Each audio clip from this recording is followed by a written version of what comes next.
Welcome to Blizzard Fire. We hope this video helps fire up your solution. You start by enabling your phone's hotspot and confirming the SSID and password so the switch can find it. Make sure your carrier allows tethering and that you have a strong signal, because weak reception causes disconnects. Once done, disable any VPN or firewall apps that block device-to-device traffic. They interfere with console connections. If your phone offers 4 GHz versus 5 GHz selection, pick 2. 4 for better switch compatibility and range. This reduces pairing failures. You go to System Settings, then Internet, and choose Internet Settings so the switch scans for networks. When your hotspot SSID appears, select it and type the password slowly, using Show Password to avoid mistakes. Once connected, choose Test Connection to confirm DNS and IP assignment.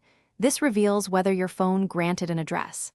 If the switch requests manual DNS, you'll enter primary and secondary values, but usually automatic assignment is best. Make sure airplane mode on the switch is off, otherwise you finalize by saving the network settings and reopening your game or eShop to verify online functionality. If it fails, power cycle the hotspot. Turn it off, wait 10 seconds, then back on. Restart the switch and try again, because transient DHCP or routing glitches are common. If problems persist, check carrier tethering limits and ensure your hotspot frequency matches the switch's supported band. One key troubleshooting tip: temporarily disable mobile data saving or battery saver modes on the phone. They often